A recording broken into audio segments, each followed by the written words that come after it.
반갑습니다. 저는 장신대 신약학 교수로 있는 김철홍이라고 합니다. 먼저 여러분들의 장신대 입학을 환영드리고 오늘 이 시간에는 신약 성서학이란 무엇인가 라는 주제로 제가 한 30분 정도 말씀드리도록 하겠습니다. 정의를 말씀드리면 신약 성서학이란 뭐냐? 하나님의 말씀이면서 기독교 신앙의 정경, 영어로 캐논이라고 그러죠. 캐논이 신약 성서를 역사적 문서로 연구하는 신학의 한 분야다. 이렇게 정의 내릴 수 있습니다. 신약 성경은 하나님의 말씀이면서 동시에 우리 교회가 정경으로 받아들이는 그런 책이죠. 근데 이 신약 성경이 정경으로 확정되는 과정은 상당한 시간이 걸렸습니다. 27권의 책들은 각각 교회의 필요에 따라서 만들어지고 또 이렇게 보존되었는데, 바울이 처음부터 갈라디아서를 쓸 때 이 책은 신약 성경의 정경으로 들어갈 책이다 라고 이렇게 마음 먹고 펜을 잡고 쓴 건 아니겠죠. 구약 성경의 경우에는 랍비들이 이렇게 회의를 통해서 구약 성경의 정경을 39권으로 그렇게 결정했습니다만, 신약 성경의 경우에는 그런 비슷한 회의가 없었습니다. 그런 회의 없이도 세월이 흐르면서 매우 자연스럽게 27권의 책이 신앙의 책으로 그렇게 결정이 되었는데, 그렇게 교회가 정경을 스스로 결정할 때 어떠한 기준으로 선별했을까요? 첫 번째, 사도적 근원, 즉 저자가 사도적 권위를 갖고 있는 글들이 우선적으로 잘 수집되어서 정경이 됐고요. 두 번째, 서신의 경우에 수신 혹은 발신교회의 중요성을 따라서 중요한, 그 당시에 중요한 교회가 받는 그런 편지일 경우에는 더 잘 중요하게 생각해서 잘 보존이 되었겠죠. 그 다음에 세 번째로 신앙의 규칙과의 일치성, 신앙과 내용이 잘 부합하는 그런 글들이 정경으로 이렇게 받아들여졌습니다. 그래서 신약 성경은 하나님의 말씀이면서 우리 정경이고, 그 다음에 아까 역사적 문서로 그렇게 연구한다 그랬죠. 역사적 문서라는 말은 무슨 뜻일까요? 여러분들이 이 신약 성경을 보시면 신약 성경은 특정한 시대, 특정한 지역에서 특정한 언어로 기록되었고 특정한 어떤 배경을 갖고 있는 그런 사람들이 기록한 책입니다. 그래서 이 신약 성경을 제대로 이해하려면 그 당시의 문화적 배경이라든지 또 헬라어 문법이라든지 또 여러 가지 필요한 그런 지식들을 미리 알고 있어야 그것을 잘 신약 성경을 해석할 수가 있겠습니다. 어떤 분들은 헬라어만 잘하면 된다라고 생각하는 분들도 있는데 그렇지는 않아요. 헬라어만 잘 안다고 해서 신약 성경을 다 잘 해석할 수 있는 건 아닙니다.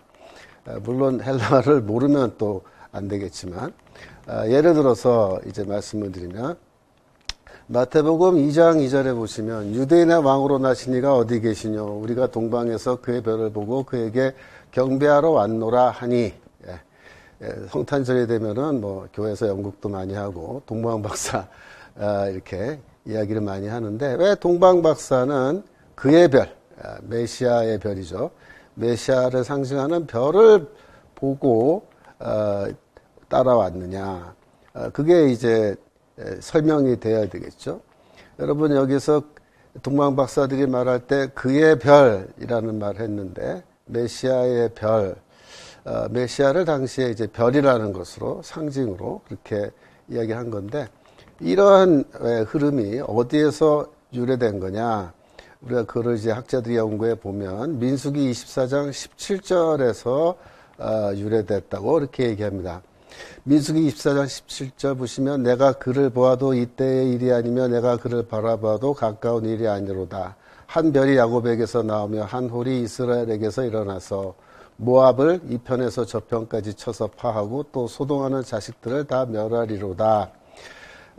이거는 이제 그 당시에 출애굽한 이스라엘이 모압을 지나갈 때 그 모압에 이제 발락이라는 왕이 발람이라는 선지자를 시켜서 이스라엘을 이제 저주하게 했는데 그 발람이 하나님의 성령에 사로잡혀서 저주가 아니라 축복을 하고 말았죠.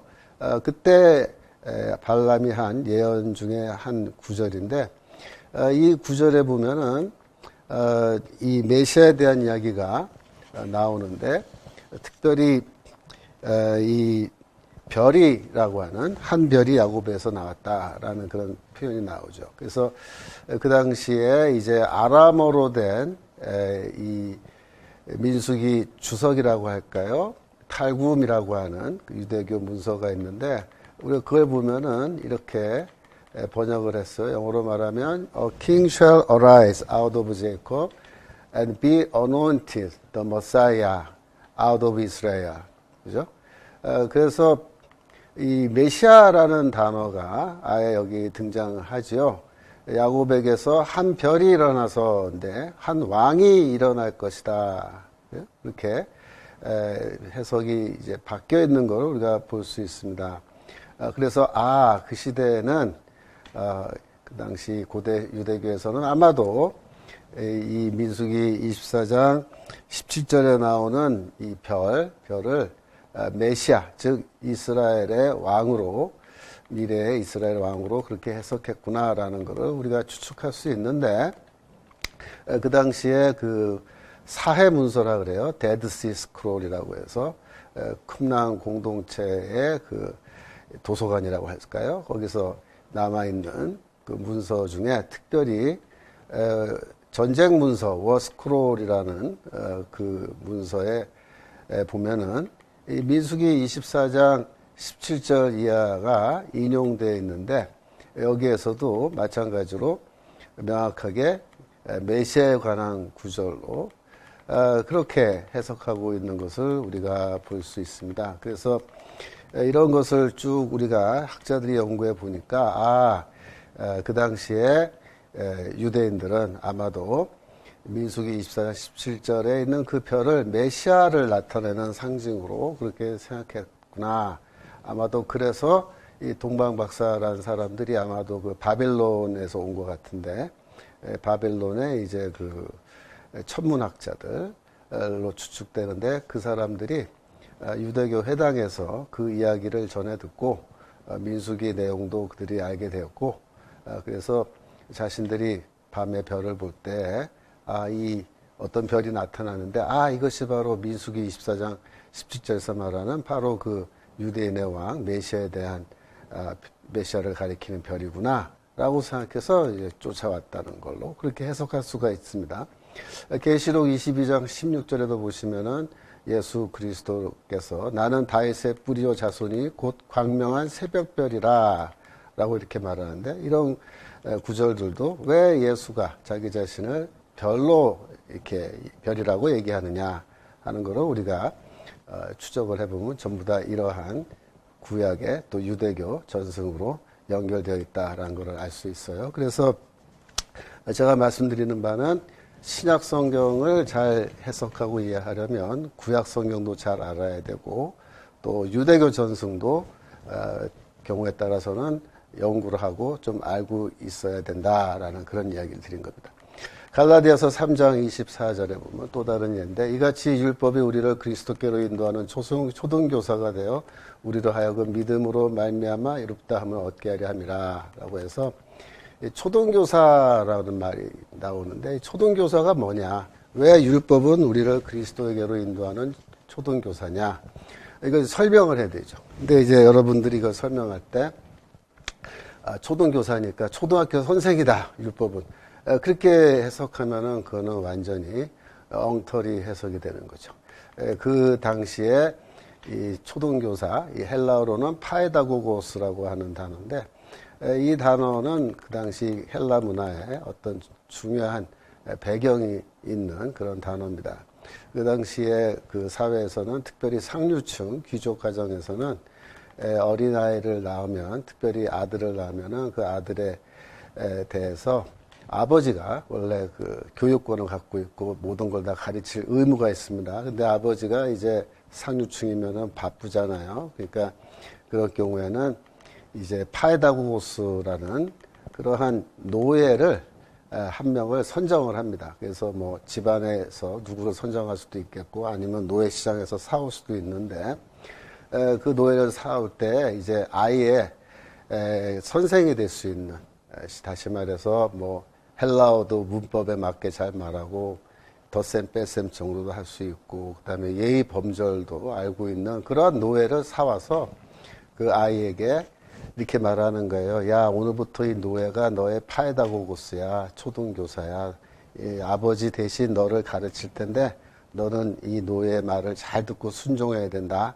이렇게 이제 임명을 하는 겁니다. 그러면 이제 이 파에다고스가 어린아이와 함께 먹고 자고 생활하면서 이제 아이를 돌보고 가르치는데, 여기에서 제일 중요한 포인트는 뭐냐면은 아이가 성장하면, 그죠? 아이가 성장해서 성인이 되고 그래서 아버지의 재산을 상속받을 수 있는 상속자가 되면은 이 어린아이와 이 초등교사, 그러니까 이 파에다고고스의 관계는 그걸로 끝난다는 거예요. 다시 말해서 이 초등교사라는 것은 유효기간이 있는 거죠. 유효기간이.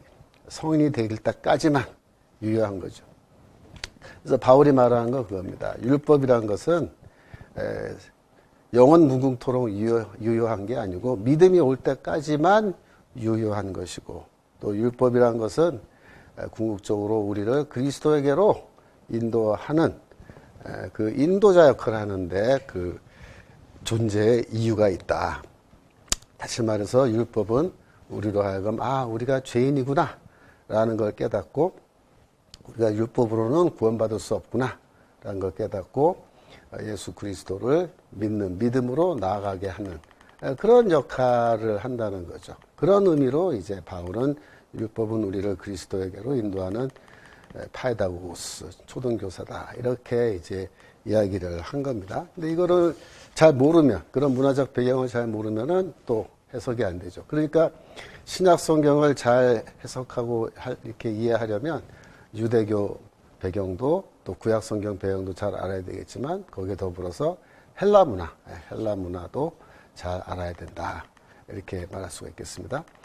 신약 성경 해석의 기본적 원칙인데요. 신약 성경을 읽으면은 우리가 첫 번째로 그 텍스트의 원래 뜻을 이해하는 것이 제일 중요합니다. 원래 뜻이란 뭐냐면 그 글을 쓴 저자가 원래 그 글을 쓸 때 communicate, 알리고자 한 그 뜻, 의도한 뜻이 무엇이냐, 그거를 우선적으로 우리가 연구하는 것이 중요합니다. 그래서 영어로 말하면 What did it mean? 2000 years ago to the original readers, 이렇게 말할 수 있겠죠. 그 다음에 이제 두 번째로 오늘날 그 텍스트가 우리에게 주는 메시지에 대해서 묵상하는 겁니다. 그래서 원래 이렇게 두 단계로 이걸 구분해서 우리가 신약 성경을 해석하고 적용해야 되는 건데요. 이 적용의 문제는 사실은 우리 신약학의 과제는 아니고, 신약 성경 해석이라는 것은 주로 1번, 그 당시에 이 텍스트가 그 당시에 사람들에게 어떤 의미를 전달하려고 한 거냐라는 것을 밝히는 것이 신약학의 우선적인 과제라고 그렇게 말할 수 있습니다.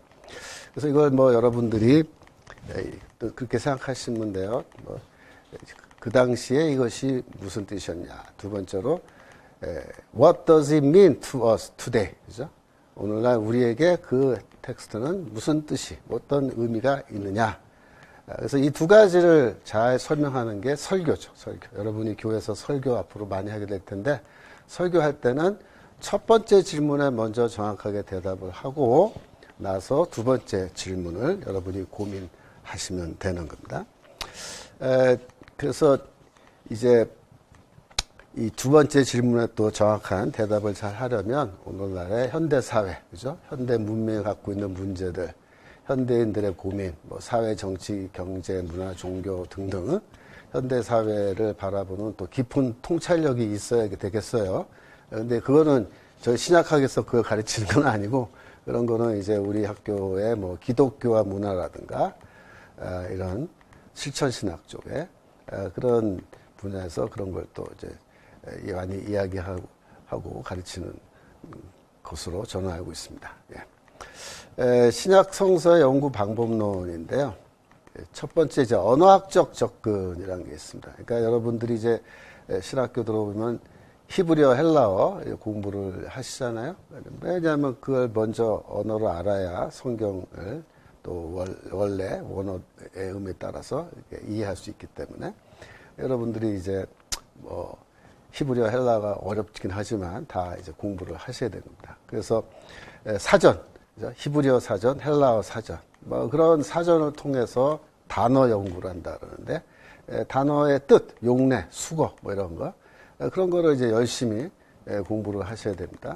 그 다음에 두 번째 이제 헬라어 문법을 또 배우시잖아요. 그러니까 헬라어 문법에 따라서 해당 그 문장의 문장 구조를 뭐 분석한다든지, 그죠? 그래서 거기에 어떤 대명사가 있으면 이건 원래 어떤 명사가 대신해서 사용된 거냐, 또 헬라어는 명사의 그 인칭과 수와 격이 있는데 거기에 따라서 해석을 어떻게 할 거냐, 동사의 시제, 헬라어는 뭐 현재 시제, 과거 시제, 뭐 완료 시제, 뭐 미래 시제 등등 여러 가지 시제가 있고 수동태, 능동태, 그죠? 하여튼 이런 걸 다 이제 여러분들이 공부해서 문장도 정확하게 이해하는 그런 게 이제 필요하겠죠. 그다음에 이제 본문 비평이라는 게 있는데 이거는 이제 여러분이 헬라어 사본이라 그래요. 헬라어 사본이 여러 개가 지금 한 뭐 5, 6천 개가 넘게 남아 있는데 그 사본들의 내용이 좀 다른 것들이 있어요. 똑같은 구절인데 그럴 경우에 우리가 이독이라 그러는데 different reading, 어느 것이 오리지널 리딩이냐라는 거를 이제 결정해야 되는데 그런 걸 이제 말하는 겁니다. 그래서 이거 굉장히 전문적인 분야고 여러분들이 우리 2학년 때 신약 서기 방법론이라고 하는 과목에서 본문 비평에 대해서 조금 맛을 볼 겁니다. 그다음에 뭐 자료 비평이라는 게 있는데 자료 비평은 원래 이 복음서에 어떤 말씀이 있으면 그 자료가 그 내용이 어떤 자료에서 유래한 거냐, 그죠? 그걸 이제 따지는 거예요. 여러분들이 뭐 오늘 이 시간에 자료 비평이 뭔지 몰라도 상관없어요. 어차피 이제 2학년에 가시면 신약 서기 방법론 시간에 자세하게 배울 테니까 뒤에 나오는 양식 비평 이런 것도 마찬가지입니다. 이런 게 있구나.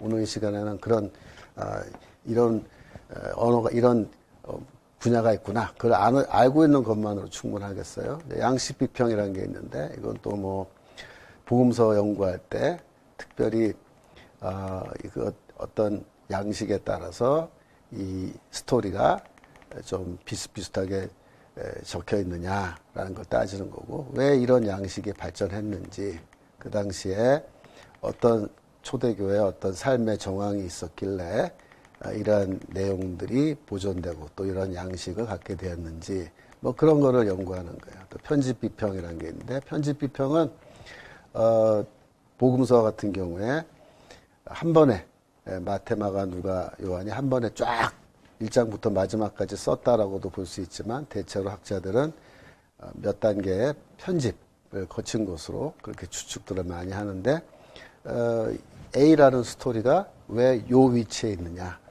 저 앞에도 있지 않고 저 뒤에가 있지도 않고 왜 여기에 있느냐, 또 요 A라는 스토리 앞에는 왜 요 이야기가 나오고 바로 뒤에는 또 이런 스토리가 나오느냐, 그 연결이 왜 이렇게 연결되는 거냐라는 것을 주로 이제 관심 갖고 연구하는 분야인데 여러분들이 이제 복음서 공부할 때 편집평 이런 거를 좀 배우실 겁니다. 또 수사 비평, 이거는 이제 서신서 공부할 때 우리가 얘기하는 건데 고대 헬라 로마 시대에는 이 수사학이라는 게 있었는데 수사학은 이제 연설을 하는 것에 관한 학문이에요. 그러니까 수사학은 한마디로 말하면은 설득, 어떻게 하면은 대중을 쉽게 빨리 강력하게 설득할 수 있을까? 어떻게 연설하면은 그 설득을 강력하게 할 수 있을까라는 거를 이제 연구하고 고민하는 그런 학문인데, 이 수사학이라는 게 그 고대 시대에는 굉장히 중요한 학문이었습니다. 오늘날로 말하면은 이제 연설학, 우리 신학교에서는 설교학 같은 게 수사학에 해당되는 건데, 이 신약 성경에서 이제 바울 서신 같은 서신은 예배 시간에 이렇게 낭독을 하게 돼 있어요. 그러면 이 예배에 참석한 성도들이 들을 때는 마치 바울이 거기에 서서 연설을 하는 것처럼 들렸을 거다, 그렇게 추측을 합니다. 그러므로 바울이 이 편지를 쓸 때 헬라인들이 이제 그 주로 많이 교회 청중으로 거기 앉아 있는 거고, 그러니까 헬라 수사학 기법을 좀 바울이 사용해서 편지를 쓰지 않았을까? 아마 그런 것 같다라고 가정을 하고 헬라 수사학의 여러 가지 그런 내용들을 바울 서신에 적용해서 이렇게 연구하는 것. 그걸 이제 수사비평이라고 그러는데, 요새는 이제 그 수사비평이 굉장히 많이 유행하는 시대입니다. 그 다음에 사회과학 비평이라는 게 있는데, 이거는 사회과학 이론이라는 게 있죠. 그래서 사회학, 정치학, 인류학 등 같은 사회과학자들이 개발해낸 어떤 이론의 어떤 모델을 좀 연구해서 그거를 성경에 적용하는, 그래서 성경을 새롭게 한번 해석해보는 그런 시도를 하는 건데요. 예를 들면은 이제 그 사회학에서 갈등 이론이라는 게 있습니다. 갈등 이론. 그러면 어떤 집단 속에서 갈등이 발생했을 때 집단 내에 어떤 다이나믹이 생기고 양쪽에서 어떤 식으로 서로 이제 공격하고 이렇게 하는지, 그런 거를 이제 이론적으로 사회학자들이 다 모델을 만들어 놨단 말이죠. 그래서 그거를 이 신약 성경을 연구하는 학자 중에 한 사람이 그런 갈등 이론을 공부했다고 할 것 같으면, 신약 성경에 예를 들어서 뭐 고린도전서 같은 경우에 좀 내부 갈등이 좀 있죠. 왜냐하면 거기 보시면 나는 뭐 아볼로파다, 나는 바울파다, 나는 뭐 베드로파다, 또 나는 그리스도파다, 그래갖고 분파들이 있었다 그러잖아요. 그러니까 고린도 교회에 고린도 전서를 연구하면서 그런 어떤 갈등 이론을 한번 텍스트에 적용해서 해석을 해보면 평소에 이제 다른 방식으로 연구했을 때 발견할 수 없는 새로운 어떤 내용, 어떤 새로운 모습을 우리가 관찰할 수 있기 때문에 뭐 그런 거를 할 수 있겠죠, 그죠? 그렇지만 뭐 모든 학자들이 다 그런 사회과학적 비평을 쓰는 건 아닙니다. 마지막으로 이제 문학 비평인데, 문학은 또 문학이라고 하는 분야에서 문학 이론들이 많이 나오잖아요. 근데 이제 성경을 하나의 문학적 문서로 볼 수도 있죠, 그죠? 그러면은 현대 문학에서 학자들이 제시하는 다양한 문학 이론들, 어떤 모델들, 그런 거를 한번 성경에 이렇게 적용해 보는 겁니다. 그래서 뭐 이것도 학자들이 많이 하는 건 아니지만 이제 간혹 이런 문학 비평을 하는 학자들도 있어요. 그래서 이제 여러 가지 이런 비평들을 쓰는데, 그러면 제일 그 중에서 뭐 중요한 건 뭐냐? 제일 중요한 거는 결국은 이제 우리가 역사 비평이라고 얘기하는 그런 겁니다. 왜냐하면은 결국은 이제 이 성경이라는 것은 아까 말씀드린 것처럼 역사적 문서잖아요. 그러니까 역사적 문서이기 때문에 역사적 문화적 배경을 잘 이해하면서 성경을 해석하는 것이 중요한데, 그런 것이 바로 역사 비평이라고 할 수 있습니다. 그래서 이 역사 문화적 배경 연구를 할 때는 첫 번째로 유대교 연구하는데, 우리가 그 당시에 유대교를 세컨 템플 주다이즘, 제2성전기 유대교라고 이렇게 부릅니다. 제2성전은 이제 수룹바벨 성전을 말하는 거죠. 그래서 이 유대교에 대한 연구를 할 때 제일 중요한 게 뭐겠어요? 구약성경, 구약성경. 그렇죠? 신약성경을 이해할 때 제일 중요한 거는 구약성경이에요. 그래서 구약성경을 우선적으로 여러분이 많이 읽고 공부해야 됩니다. 저는 신약학 교수지만은 저는 그렇게 가르칩니다. 여러분들 신약학 잘하고 싶으면 구약 각도 여러분이 먼저 잘 해야 된다. 그래야지 신약을 잘할 수 있다. 이렇게 말씀드릴 수 있습니다. 두 번째로 신구약 중간사라고 얘기하는데 신약과 구약의 그 사이에 있는 시기의 역사, 유대교 역사인데요. 뭐 제2성전 유대교의 역사라 그렇게 말할 수도 있습니다. 그래서 여기 뭐 예를 들어서 뭐 사마리아 여인의 한 말, 뭐 이런 거 저기 뭐 어디입니까? 요한복음 4장 20절에 우리 조상들은 이 산에서 예배했는데 당신들의 말은 예배할 곳이 예루살렘에 있다 하더이다.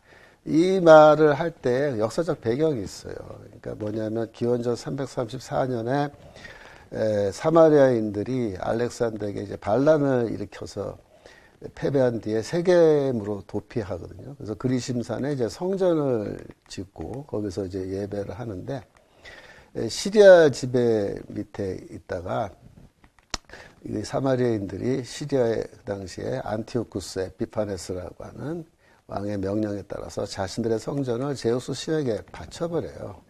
근데 그것 때문에 이제 후에 유대인들이 이 시리아하고 이제 전쟁을 벌여서 승리한 다음에 이 사마리아로 쳐들어갑니다. 그래서 사마리아의 그 그리심산에 있는 성전을 129년에 다 부셔버리고 세겜도 공격해서 109년에 세겜도 다 파괴해버리는 그런 사건들이 이제 벌어진 거죠. 그래서 그 당시에 이제 예수님 당시에 그리심산의 성전은 다 파괴됐지만 그럼에도 불구하고 사마리아인들은 계속 그곳에서 제사를 드리고 있었기 때문에 유대인과 사마리아인들 사이에 역사적으로 아주 긴 논쟁, 예배 장소를 둘러싼 논쟁이 있었던 거예요. 그래서 그런 배경을 좀 이해를 하면은 왜 그 여자가 그런 말을 예수께 했는지 이해가 더 쉽겠죠.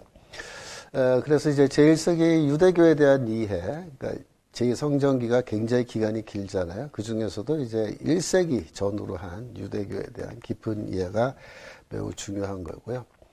그래서 그 당시에 뭐 바리새파, 사두개파, 열심당, 에센파 등등 이런 그룹에 대한 이해가 있어야 되겠죠. 그다음에 사회문서라고 하는 에센파의 한 분파로 보이는 쿰랑 공동체가 남긴 문서인데요. 이 문서들이 굉장히 내용이 방대한데 그걸 또 연구해 보면은 예수의 말씀, 또 신약성경의 성경 구절들을 해석하는 데 큰 도움을 많이 받습니다.